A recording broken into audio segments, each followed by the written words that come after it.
రాజులను చారచక్షువులు అంటారు. చోరచక్షువులు కాదు. అంటే అన్నిటినీ తన సేవకుల కళ్ళతో చూసి వాళ్ళ చెవులతో విని మంచి చెడ్డలు తెలుసుకొని సమస్యలు ఎదుర్కోవడంలో సాధక బాధకాలను మాత్రం తన సొంత బుర్రతో ఆలోచించి నిర్ణయాలు చేసేవాడు. కానీ కొందరు రాజులు తలబద్ధకం కొద్దీ జీతాలు పారేస్తున్నాం అన్న తిమ్మిరి కొద్దీ పరిష్కారాలు, సన్మాన అవమానాలు కూడా కళ్ళు చెవులతో పాటు సేవకుల బుర్రలతోనే ఆలోచిస్తారు. ఇది చాలా ప్రమాదం. అతి నమ్మకం వల్ల మంచి సేవకులు కూడా ద్రోహులుగా మారే ప్రమాదం ఉంది. అమాయకులను దోషులుగా దండించే ప్రమాదము ఉంది. ఏది ఎలా ఉన్నా అధికార సింహాసనం మీద ఉన్నవాడికి ఇది తప్పదు. కొడుకులు లేని శ్రీ నాగేశ్వరరావు పంతులు గారు 1938లో శివసాయుధ్యం చెందిన తరువాత వారు శైవులలో లింగధారి వర్గం వారు. అప్పటికే అల్లుడైన ఆయన మేనల్లుడు శ్రీ శంభుప్రసాద్ గారు కుమారుడిగా కూడా పరివర్తనం చెందారు. దేశభక్తి, దాన ధర్మ ప్రవృత్తి వల్ల పంతులు గారిని సమాజం దేశోద్ధారక బిరుదుతో గౌరవించింది. కానీ వ్యాపారోద్ధక బాధ్యత మాత్రం శంభుప్రసాద్ గారి శిరస్సుపై ముళ్ళ కిరీటంలా కొలువు తీరింది. నష్ట కష్టాలు, రుణగణాలు చుట్టుముట్టాయి. వాటిని తలకెత్తుకున్న ప్రసాద్ గారికి ఇల్లరిపుటల్లుడు అన్న హేళన కూడా తెరచాటుగా వినపడేది. రవీంద్రనాథ్ ఠాగూర్ గారి శాంతినికేతన్లో విద్యా వివేక నిగ్రహాలతో పరిపుష్టుడైన అల్లుడు గారు సహనంతో, సామర్థ్యంతో సమస్యలను ఎదుర్కొన్నారు.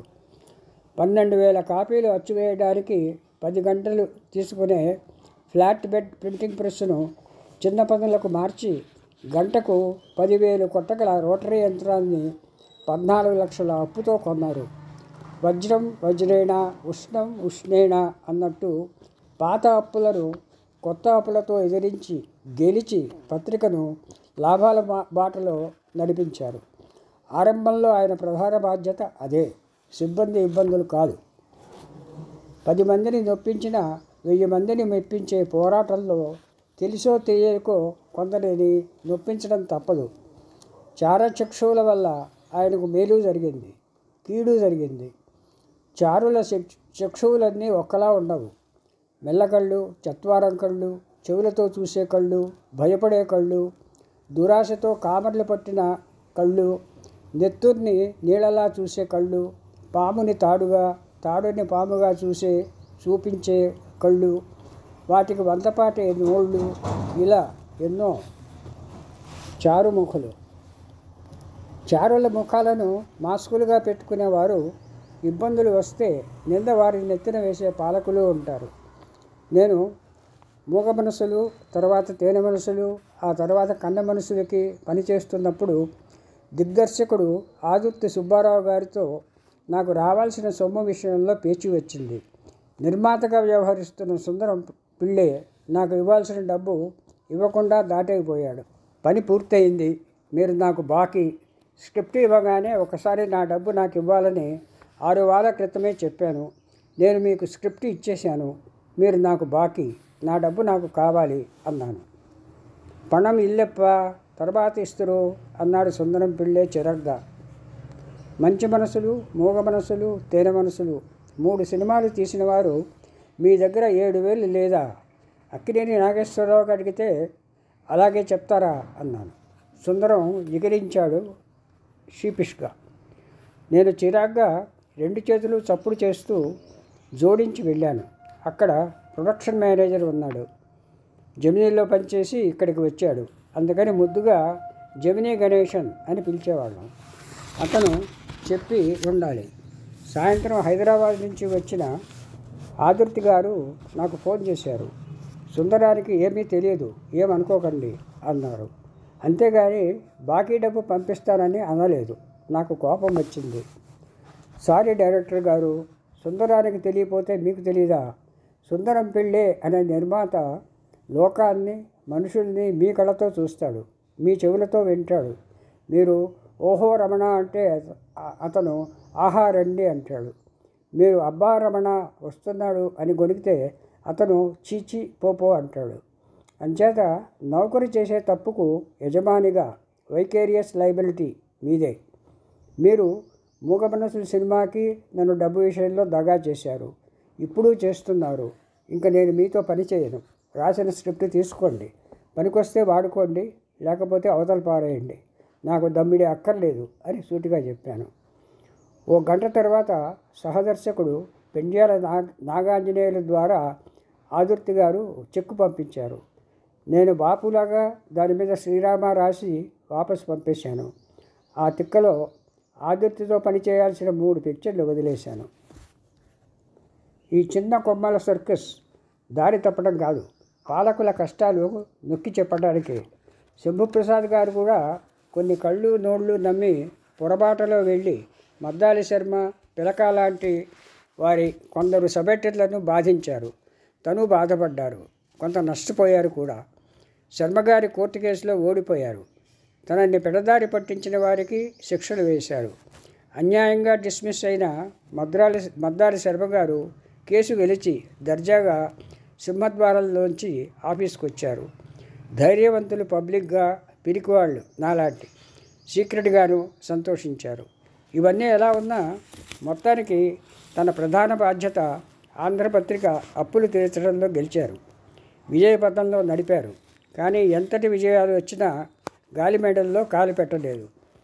నాలాంటి కుర్రబోతులు ఎప్పుడైనా సార్ ఫలానా ఫీచర్ పెడితే సర్క్యులేషన్ పెరుగుతుందండి అంటే, వద్దండి, మనకున్నది చాలు, మనది కుటీర పరిశ్రమ, సర్క్యులేషన్ కోసం సర్కస్సులు చేయడం నాకు నచ్చదు, పంతులు గారు మెచ్చరు అనేవారు.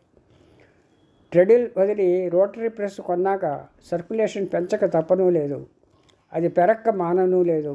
కొడవటిగంటి కుటుంబరావు గారు వచ్చి హాఫ్ డెమీ దినపత్రికలో సగం సైజు ఉండే వారపత్రికని పావు డెమీకి మార్చారు. ద్రాక్షపళ్ళు, రామచిలకలు ఉండే కవర్ పేజీలు తప్పించి సినిమా స్టార్ల ఫోటోలు వేశారు. దాంతో అమ్మకాలు చిచ్చుబుడ్డిలా పైకి లేచాయి. మామూలు నవలలను పక్కకు పెట్టి ప్రపంచ ప్రఖ్యాతి పొందిన సూపర్ నవలలు Tom Sawyer, Huck Finn, count of Monte Cristo, Genghis Khan, కాంచన ద్వీపం లాంటివి సీరియల్గా వేశారు. అమ్మకాలు చిచ్చుబుడ్డిలా లేచి తారాజుబల ఆకాశంలోకి దూసుకుపోయి అక్కడే ధృవతారాలుగా సెటిల్ అయిపోయాయి. సూరంపూడి సీతారాం, నండూరి రామ్మోహన్ రావు, తెన్నేటి సూరి ఆనాటి తారలు. మద్దిపట్ల సూరి, స్వయం సిద్ధ, పతేర్ పాంచాలి లాంటి బెంగాలీ నవలలు వేశారు. కుటుంబరావు గారు చందమామలో చేరాక సీతారాం ఎడిటర్ అయినప్పుడు ఆయన మెల్లిగా అనువాదాలు తగ్గించి మనవాదాలు, తెలుగు రచనలు సీరియల్గా ఆరంభించారు. తెనాలిలో హోటల్ సర్వర్గా పనిచేస్తూ అద్భుతమైన తెలుగు నవలు రాసిన శారద నటరాజన్ గారి మంచి చెడు, అపస్వరాలు వంటి నవలలు అప్పుడే వచ్చాయి తెలుగు వెలుగులో. చదువుకున్న వాళ్ళలో కూడా భయగౌరవాలు కనిపించే గాంభీర్యం, భయపడేవారు కూడా చనువుగా మాట్లాడేటట్టు చేసే చక్కని చల్లని చిరునవ్వు కలబోసి పోతపోసిన స్ఫురద్రూపం అయ్యవారిది. బిళ్ళగోచి, ఖాదీ పంచ, తెల్లటి లాల్చి, భుజాన కండువాలాగే అందంగా తల మీద నుండి జాలువారే వెండి జుట్టు, 6 అడుగులకు కొంచెం తక్కువైన 6.5 అడుగుల భారీ విగ్రహంలా కనపడే 16 అడాల ఆంధ్రుడు అయ్యవారు. నాగేశ్వరరావు గారిని అందరూ పంతులు గారు అనేవారుట. శంభుప్రసాద్ గారిని మాత్రం మా తరం వారంతా ఆప్యాయంగా అయ్యవారు అని పిలుచుకునేవాళ్ళం. ఒక సాయంత్రం పత్రిక అచ్చుకెళ్ళిపోయాక అయ్యవారు ఎడిటోరియల్ హాల్లోకి వచ్చారు. నండూరి, తిరుమల రామచంద్ర, పిలక, తెన్నేటి సూరి, నాతో పాటు 4 రైతుల్ని కూర్చోపెట్టారు. తన మనసులో ఉన్న తెలుగు వెలుగులు శీర్షిక గురించి మాట్లాడారు. మాకు సమగ్ర రూపం పట్టు దొరకలేదు. మన్నాడు ఆయన 3 పథచిత్రాలు రాసుకొచ్చారు. మాకు చదివి వినిపించారు. విశ్వనాథ, సంజీవరెడ్డి, రంగాగార్లవే. వివిధ రంగాలలో గొప్ప గొప్ప విజయాలు సాధించి పేరు గడించిన తెలుగువారి గురించిన పథచిత్రాలు. 15-20 వాక్యాలలో కావ్యం లాంటి వ్యాసం రాయాలి. ఆ వ్యక్తి జీవన సమగ్ర రూపాన్ని పాఠకుడి మనసులో పాఠకుడి మనసులో కల్పించాలి. దానిని బాపు రేఖాచిత్రాలతో కంటికి చూపించాలి.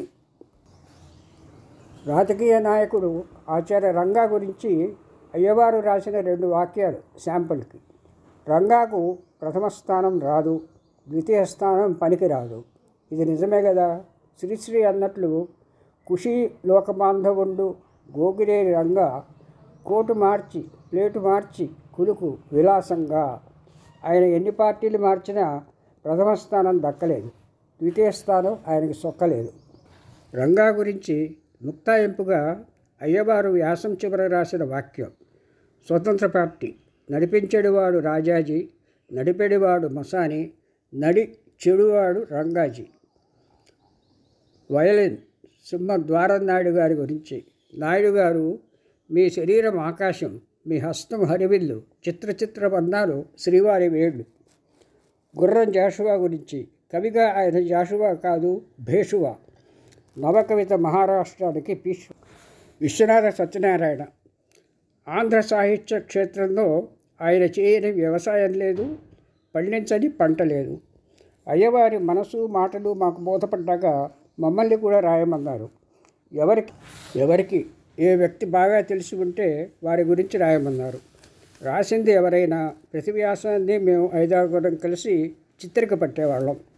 కంపోజ్ అయ్యాక ప్రూఫ్ సెట్ చేసి బాపుకి ఇచ్చేవాళ్ళం. బాపు ఆ మహనీయుల రేఖాచిత్రాలు గీసేవాడు. వచనంలో వాక్యాలు మాటలు ఎంత పదునుగా టూకీగా ఉన్నాయో అంతకు మించిన పొదుపుతో గీతలు గీసేవాడు. ఫోటో కన్నా పోలికలు దీంట్లో ఎక్కువ ఉన్నాయి. పోలికలే కాదు, ఆ మనిషి స్వభావం కూడా ఉట్టిపడుతోంది.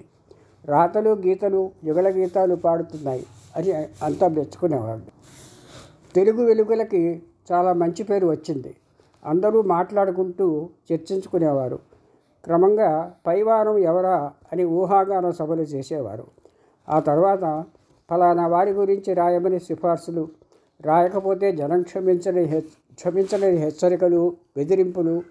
కొందరు పెద్దలు ఆఫీసుకు వచ్చి రాస్తున్నది ఎవరు అని వాకప్ చేయడం. పైసారి మా నాయకుడిది కాబోలు అని జనాంతికంగా అనడం. పోను రాయబారాలు రాయభారాలుగా తయారయ్యాయి. అయ్యవారికి విసుగు వచ్చింది. అప్పటికి మేము అనుకున్న పెద్దల లిస్టు కూడా పూర్తి కావచ్చింది. 60తో భరతవాక్యం మంగళహారతి ఇచ్చేసాం.